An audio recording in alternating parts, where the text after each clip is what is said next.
you're handling admin as well. So, human resource, employees. So, 125 million is a big amount.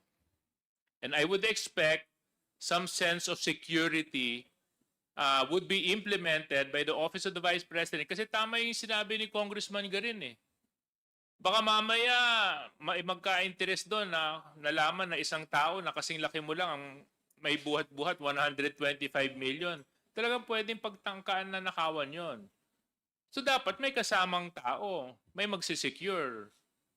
So who were those persons who accompanied Gina Costa withdraw that money? Mr. Chair, as to the security arrangements for the withdrawal of the money, I was not part of the arrangements, Mr. Chair, so it was not relayed to me, Mr. Chair. But Mr. Chair, I think that would be